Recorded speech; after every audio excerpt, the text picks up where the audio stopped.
Hey everybody, welcome back to Dental Unfiltered. I'm Matt Brown. I'm here with my normal awesome co-host, Dr. Andrew Vallo. Today we're going to talk about something. I find that practices as they grow, everyone's always looking for a place to save money, and sometimes a lot of people think that like bringing things like lab in-house, insurance processing in-house, call center in-house, and not paying another service, like, oh, I'm keeping that money. It's my money. And a lot of times you don't equate the human management time that you spend on it. You just look at the bottom line.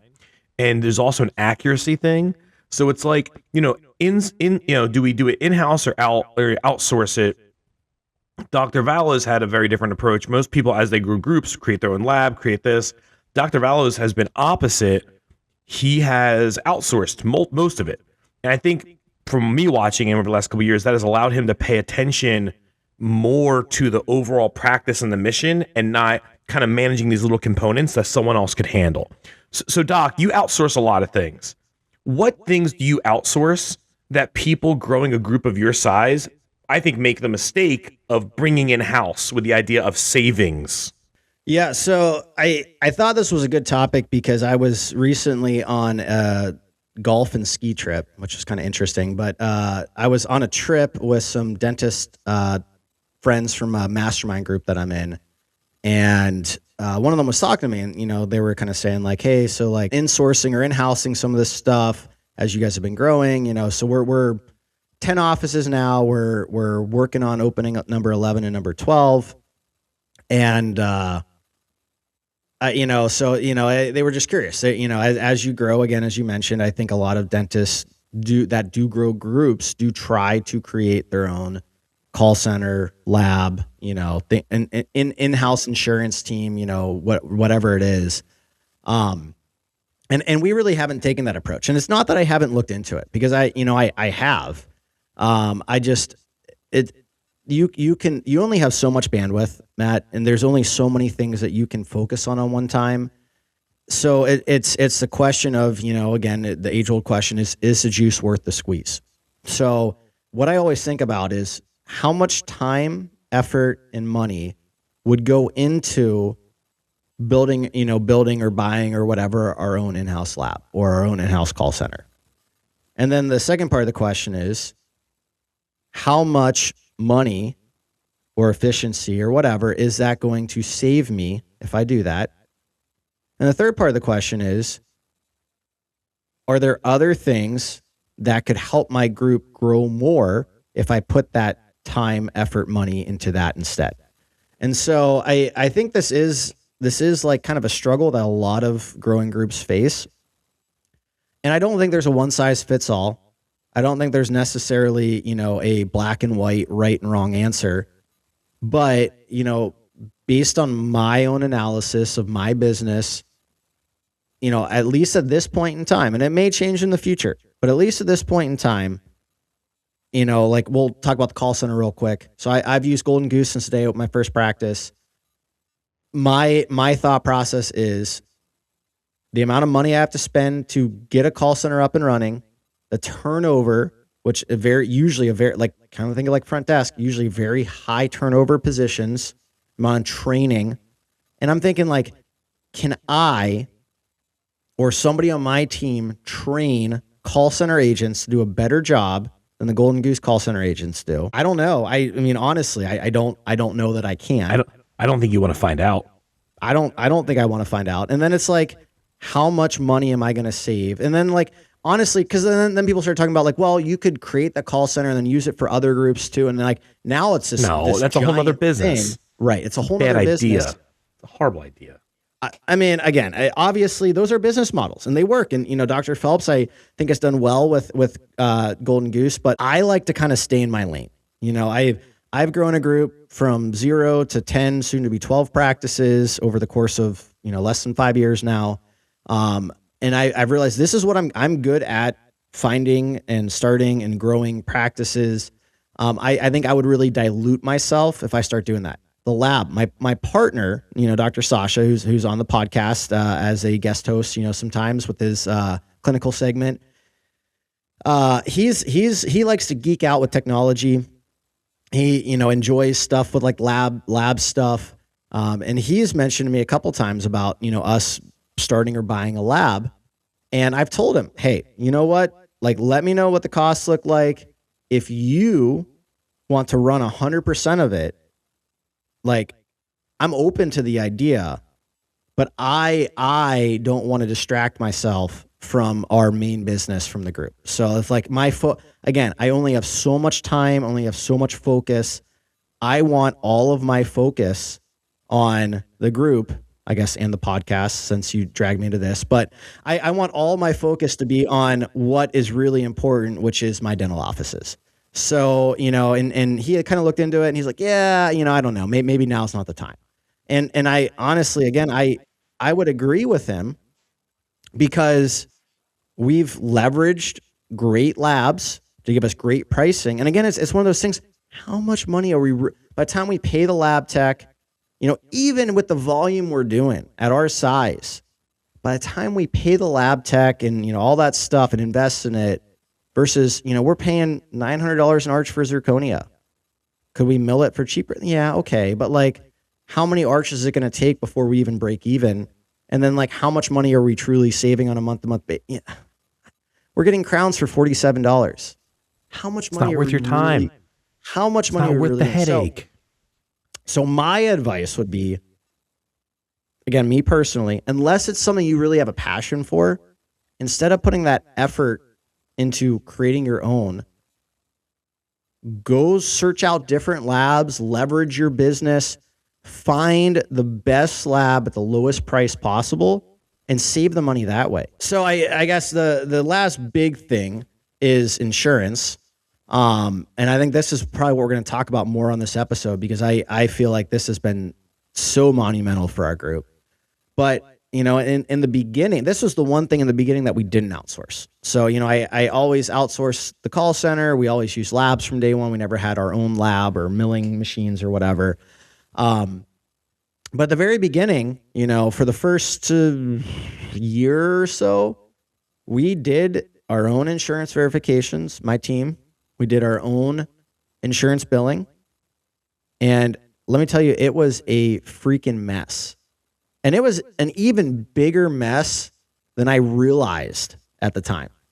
I think I've told this story on the podcast before, but in my flagship office, when I was still there full-time clinically, we didn't have an office manager. I was the office manager, business owner, dentist, whatever.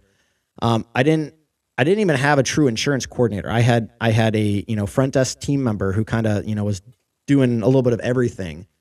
And I started to realize she was kind of like getting behind on some things, and, there's a couple issues here and there.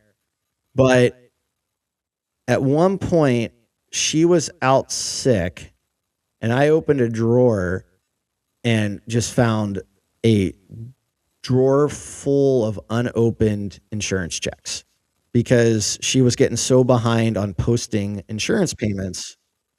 And that weekend, I taught myself how to enter, how to post insurance, EOBs and all that stuff, and then brought a fat stack of checks, which at the time for us was a lot of money. I mean, now it's, pretty common for like our bigger offices, but at the time that was a lot. It was like $27,000. And if you think about it, we were our first year into that startup office. So imagine having $27,000 sitting in a drawer as a first year startup office. I believe it was very shortly after that I decided it was time to start outsourcing insurance.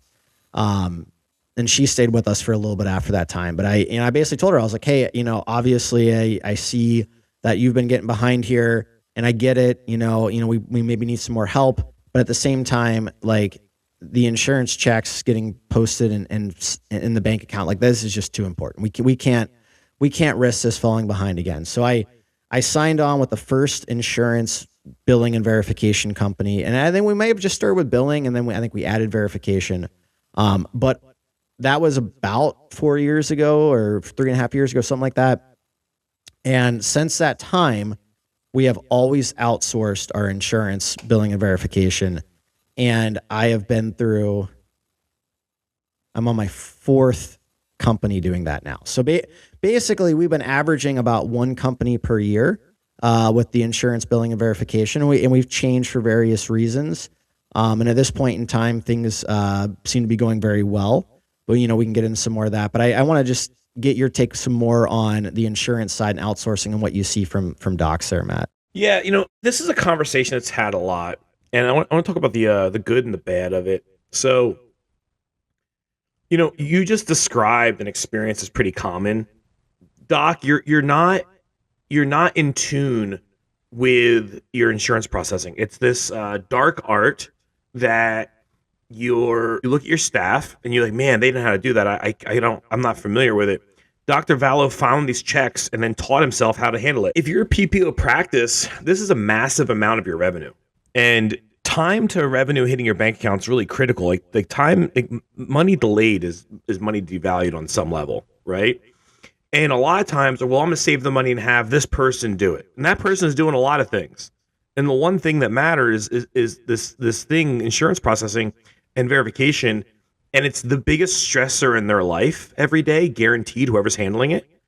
And honestly, the best thing you can do for your practice is just remove it. Like I have very few groups or practices, and I want to talk about the data load. Okay, Energize has 370 practices now that we work with. DI's got 11,000. I have the portal I go in where I can see all my practices. And I can see an aggregate, all the A&R issues across all of our practices, 60, 90, 120 days, whatever it is. I can see all of it. And what I will tell you is it is more common to have a severe A&R problem than not. Like I would say 80% have some A&R problems that are serious, right? What I do know is my practices that outsource, those companies that they pay for that service want to keep them as a client. So they keep the A&R problems from happening. This is one place where I am emphatic that you should be outsourcing it almost on any size until you're a super group and you have a tremendous amount of resources to dedicate a professional team to this and build out like an office space where you're handling like 30, 40, 50 practices maybe or more. But if you're an emerging group or you're a single doc office that, single ownership, for to save the stress of your team, just don't do it because they hate their life. Like they're going to hate doing it. You can't wait for your money. Okay. You just can't. And honestly, traditionally, like if I look at all the data, in-house staff is never good at it. If you think about it, who ends up doing it? Well, a lot of times it's a girl that was a DA who decided she wanted to move up front. Now she's at the front desk or she's working with the manager. Honestly, neither one of these people have any really structured training at it. They've kind of figured it out as they've gone along, which isn't really all that good either. There's no foundation for it. And then when things aren't working, they're just like, well, Doc's not looking at it anyway. And it snowballs into this giant, horrible, cancerous mess. And then going back to the episode we just recorded about EBITDA, you start looking at certain things like, why isn't this working out? And then you have the Andrew Vallo scenario where you open a drawer and there's all these insurance checks that haven't been cashed. And the other thing too is, I find this also, all of you guys are paranoid about being embezzled by. All of you guys are paranoid about being embezzled from, right? Well, guess what? If you have someone else doing this as a third party and not someone in your practice where it's spiraling out of control and becoming a mess, I believe having the third party do it will also protect you against embezzlement, because we caught a practice recently where a couple of these PPOs send, for like one person has 4 claims in their mouth, right? They'll send 4 little credit cards you have to swipe. Well, we found a chick who was just randomly taking credit cards. Right? Like, just have a third party handle it. Also, a third party handling it has a third set of eyes looking at it. And that's all these people do. Like, you couldn't ask for a better resource. This is one place I am emphatic that you should not be handling it in-house. It's a bad idea. No, I'm with you 100%, man. And so like the thing is, guys, if you're doing it in-house right now and you feel like, hey, things are going pretty okay, you just got to think about like, what are the most likely scenarios to happen? Again, turnover in dental practice is high. And I get it. Some of you listening, especially if you're, a more seasoned doc, you might have an employee that's been with you 20, 25 years. That's amazing. That doesn't happen very often in dentistry these days. So, there's a good chance at some point in time, whoever's handling that operation will leave to go somewhere else. What happens when someone's on vacation? What happens when someone's sick? What happens when someone quits without notice, or whatever it is? The embezzlements. I just feel like there's so many factors stacked against you. And that's assuming that people doing it actually know what they're doing and are doing a good job. So I do think it is a very important aspect of your practice. If you're a PPO practice, if you're a network of PPOs make up a large chunk of your revenue. You could be leaving 10% of your revenue on the table if things aren't being handled appropriately. I mean, that's not a small chunk of change. So in my mind, unless you're to the size, like maybe my size, because I looked at, so again, I mentioned I'm on my 4th company. Before I made the switch to this most recent company, I looked at the logistics of potentially bringing it all in-house, because at that point we had 8 offices. We had our 9th and 10th already in the works. And I kind of started doing some math about building an in-house, insurance billing and verification team, what it would take, what people I might want to put there. And honestly, the reason that I switched from the last company is because while they were doing a pretty good job, they were expensive. So, what I was paying for the verification and billing, it was getting to the point with my size and continued growth where I said, you know what, it may make sense for me to bring this in-house.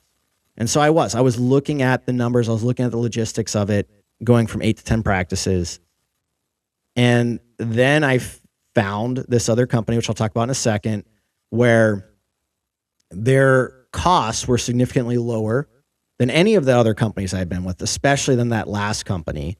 And it, at that point, did not make sense. Again, juice worth squeeze. How much would it cost me to put together this in-house team? And even with an in-house team, you still run the risks of people leaving, of people going on vacation, of things falling behind, of embezzlement. And the numbers didn't make sense. And so, I switched over here. And honestly, at this point, I don't know if I'll ever in-house it. Obviously it's something I will revisit from time to time as we continue to grow. But I personally, again, think my focus, because think about it, man. Every department you have is something you've got to kind of watch out for within your group. It's something you've got to monitor, something you've got to pay attention to, someone you got to coach. So basically, I'm able to remove an entire department. Now, obviously, we need to make sure the company's doing a good job. But I still think that takes a lot less bandwidth than when it's something internal within your own organization. So as far as outsourcing goes, if you can outsource something and have similar or better results for similar or lower cost, for less monitoring effort bandwidth, and less risk of people leaving, turnover, whatever it is, because that's not your problem. That's the company's problem at that point in time. I think it makes sense in almost every circumstance. I would rather in-house all the things that are more patient-centric, patient-focused. Like, I want my teams at the offices to be able to spend time talking to patients, going over treatment plans, connecting with patients. I want my leadership team, who's maybe not in the office, because this team would probably be a team that's not in the office per se. But I've got regional managers and COO and stuff. I want that team. I want them to spend their time, calling patients to, help them solve issues, or checking in with team members, visiting offices. I don't really want them sitting in a room, working on things like insurance, or sitting in a lab, or whatever it is. So I think that's been my focus, is how much effort and energy does it take? And what do I want the people that are actually my employees within my group, what do I want them spending their time doing? So I think that's really where my mindset's at right now. Docs look at this from the point of view of how much I could save. I think there's another way to look at this. How much is it taking me away from growth? Right? This is, let's say if Andrew called me and said, hey man, think about bringing insurance processing in house, I would be like, well, how much of your brain is it going to take to do that and your attention? And how much is it going to take away from growing your practice? So we're going back to EBITDA and multiples. Let's say you save a little bit here by doing that, right? How much missed growth do you have because your brain's going towards that, not this? Like I really feel like I disagree with you. I don't think at your size it makes sense at all. I'm not a dentist. I'm not a practice group owner. I think you have to hit the multiples of tens of practices, like 30, 40, 50, for this to really start making sense. Because if you're still in the growth phase of focusing on growth, right? This is a massive undertaking. Like right now, like we're pretty close. Almost every thought you have involving your business at this point is still a growth thought. Every time I talk to you, every thing we talk about, still the underlying pattern for you is growth. And this is an undertaking that would take a lot of brain power away from growth. Right? Now, if you get to like 30, 40, 50 practices and that growth, that the velocity of that growth is slowing now, and now you have a lot more resources, you can find that one super person and say, hey, you go build this thing over here because the math makes sense now. I don't think it makes sense at your size group at all. At 50 practices, maybe the juice is worth the squeeze. Maybe it's worth the squeeze for the lab. You know, maybe it's worth the squeeze for the call center. So I do agree with you. I think at that point in time, you know, there's a certain size where maybe you start thinking about that. But I have, and that's my whole point of this whole thing. I have looked into these things as my group has grown, you know, as we've approached 10 practices. And at this size, the numbers did not make sense for me to start insourcing any of those things that we just talked about. So I don't know, man. I think it's something that you guys should all at least evaluate. If currently you're not using a call, and so like, let me touch on each one real quick here. Call center, all of our new patient calls go through the call center. They very high answer rate, after hours, you know, availability, all that stuff. And it's not clogging up. Think about how long a new patient phone call could take. It's not clogging up our phone lines or our team at the office. I think that's huge. I would not have, and again, I've done this since day one. I've never, even as a startup, never had calls go to my office for new patients. Not once. I think that's huge. I think that's been a big part of our growth. And I think a lot of offices that aren't utilizing a call center are shooting themselves in the foot and putting a stranglehold on their growth because they're not getting to all the phone calls. Their office team is tied up for 15, 20 minutes on these new patient phone calls during the day. They're missing after hours phone calls. So if you currently are not using a call center, I would highly recommend looking at one. Again, I've used Golden Goose since day one. Are they perfect in every single way? No. You know, are they fairly expensive? Yes, but I do think it's a great ROI, and I'm a big fan of what Chris Phelps has built there. So definitely worth looking at. I'd at least have a conversation with them and maybe talk to a few call centers. Labs. I mean, obviously, if you already have your own lab, built your own lab, bought your own lab, like you're probably not going back. But if you're thinking about it, I would think hard.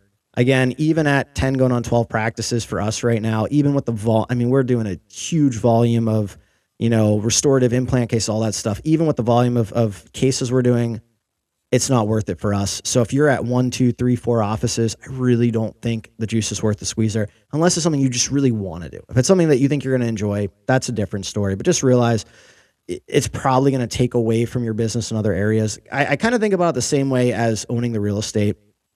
I've got some friends that own a few practices, that own all the real estate, and they've got this great nest egg of real estate. And I think that's an awesome way to do it. For me, that real estate ownership would have weighed me down.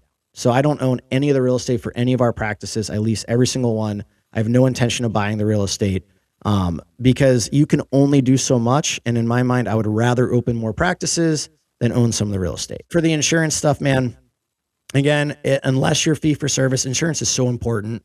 You've got to have the verifications done. They've got to be accurate. They've got to be timely. You don't want your team sucking up all that time. There are some AI options now, but I'll tell you what, I have trialed some of those over the years, and maybe some of them are getting better at this point. They were not great when I used them. They were not complete. There's a lot of missing data. So I've always, every time I've kind of trialed one, I've gone back to, I need to use the AI insurance stuff is not working. It's just, I still think it's there yet. And someday I probably will be, but I just, from what I've found, that day's not today. And so, you know, again, man, like we're trying to get patients closed same day. So, and we see a high volume of patients, new patients, consults, whatever. It is like so important that we've got a dedicated team on, this company that is doing all these verifications, inputting them for us, all that stuff. Things are ready to go. They're dialed in. It makes it so much easier to close treatment plans. Again, you start thinking about costs, like, oh, what am I paying per verification or whatever? But like, man, think about if you close one extra case, you close one extra quadrant of dentistry, whatever it may be, like that's going to pay for, the verification costs how many times over. I think people get stuck in this mindset of, I'm already paying my team. I'd rather pay my team to do it than somebody else. Think about how much you're paying your teams. At least for us, man, in Tampa, I mean, our average assistants are making between like $25 and $28 an hour. Our front desk personnel are typically similar range. So, I mean, it's not like you've got like, I mean, maybe you do. Maybe you're in a different part of the country. Maybe you've got like some like high school intern working, but like, do you really want to trust them to do this stuff? So what you're paying your teams, their time is honestly more valuable for you spent other ways that only people in the office can do things. Why not outsource it for a fraction of the cost? So that's my mindset on it. So anyways, I told you guys I was going to talk a little about the company I'm using now. So the company I switched to, it's actually been almost a year or about a year, I think, for some of my practices. We did a transition. So, with how many practices I had, I didn't want to switch everything overnight because I was worried about it just causing chaos. So we kind of onboarded, actually, I think as new practices came on, we started with them and then we started switching over the existing practices. And I think as of August 2025, so what's that? 5-6 months ago, we had all 10 practices switched over, but the company is called Zero. It's actually another company that is an offshoot from Energize. So, my co-host Matt, his partner Ryan, they've created this company, and that's why I was willing to kind of give them a shot. What they've been able to do here, and I'm not going to go into an infomercial, but I'll talk about things I use after I've used them for a period of time, if they're going well. So it has gone well. And they're able to provide these services for a significantly lower cost than any of the last 3 companies I used, particularly the most recent one. So kind of what I went through on my journey with this insurance outsourcing was the first company I used was the cheapest one I could find, and they didn't do a very good job. It was the cheapest one at the time. And then I used one that was a little bit more expensive, and they did okay, but there were still some issues. And so then I went to this highly recommended company who was the most expensive company I'd used. And I will admit they were better than the first 2 companies, but I started to see how much we were spending, especially on the billing side of things, because typically billing is a percentage, and the percentage was a lot higher. So while they did good work, I started to think, that was when I started to think, man, maybe I should consider in-housing this, because the amount of money I was spending, I was starting to think maybe the juice is worth the squeeze to try to do it. So when Matt and Ryan, kind of launched their company, I actually got to be one of the kind of beta testers, guinea pigs with some of these offices. And I've kind of worked with them. So I've been able to, in the early goings, I've been able to give them feedback on things, and we've kind of worked with their team to tweak some things, to try to take some of the best practices from some of the other outsourcing companies that I had used. And they've been very gracious in making some of these changes, to really benefit my group, my team. And they've been able to maintain these lower costs as well. So I would recommend them. I think it's worth a conversation if you're looking for either outsourcing insurance, or if you're currently outsourcing and you're not super happy with the company, or if you think maybe you're paying too much. So I don't know, Matt, if the best way to get in contact with the team over at Zero. I was just thinking that. I'm not involved over there at all. Hold on one second. Let me pull up something. Contact Zach Shelley. Yeah, I'm gonna give you Zach's info right now. Okay. I don't know Zach's exact email address at that company. Yeah, so it's Zach, ZACH at zeroinsuranceclaims.com. It's Zach at zeroinsuranceclaims.com. Yeah, it's been kind of crazy. really crazy statistic. You probably don't even know this. In the year, we've had one cancellation over there. I'm not involved over there a lot. I've only ever been to 2 meetings for that company ever. I just know Zach runs it, and they've had one cancellation in a year. Only one practice has canceled in a year. That's great. Do you have an idea of how many practices Zero is working with right now? I don't want to give misleading numbers. I know we're tracking for 100 and some soon time frame.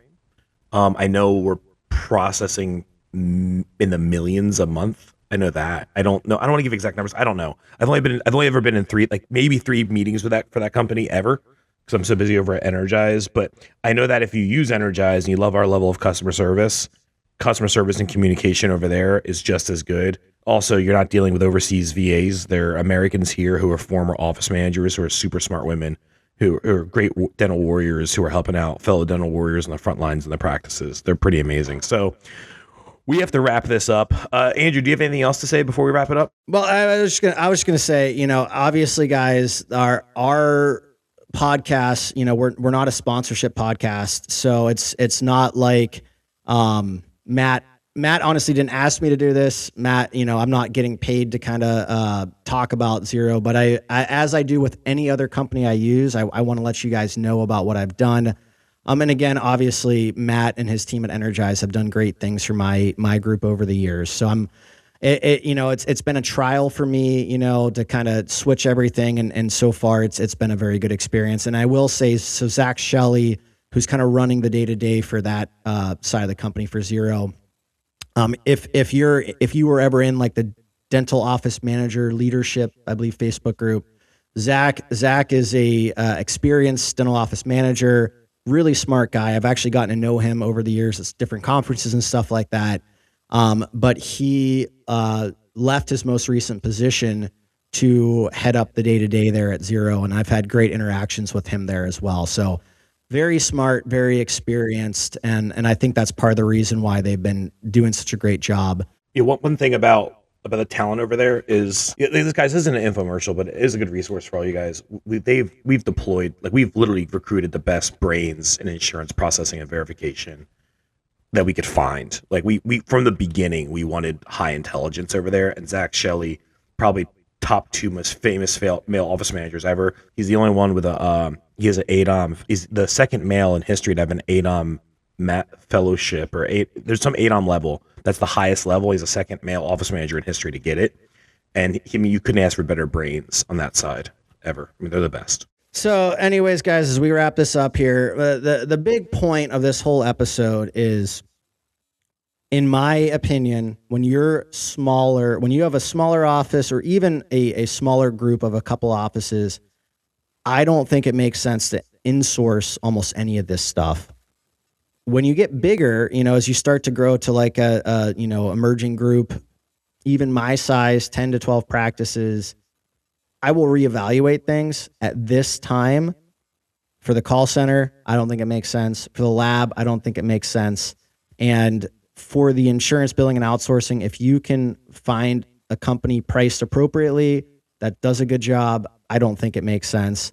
I will continue to evaluate things. And obviously, if I start to in-house things, there'll be episodes about them. I'll let you guys know. But these aren't decisions I make lightly. These aren't things where I'm just like, I don't sit here and just say, it would be extra work for me to in-house this, so I'm just going to keep, hey, this is easy. Let's just kind of keep this flowing like it is. I look at costs. I look at, what my costs are now, what the costs would be, what the savings would be, what the effort level would be. And it's a conscious decision. So, I share with you guys what my thought process is, what my mindset is, what my best practices are.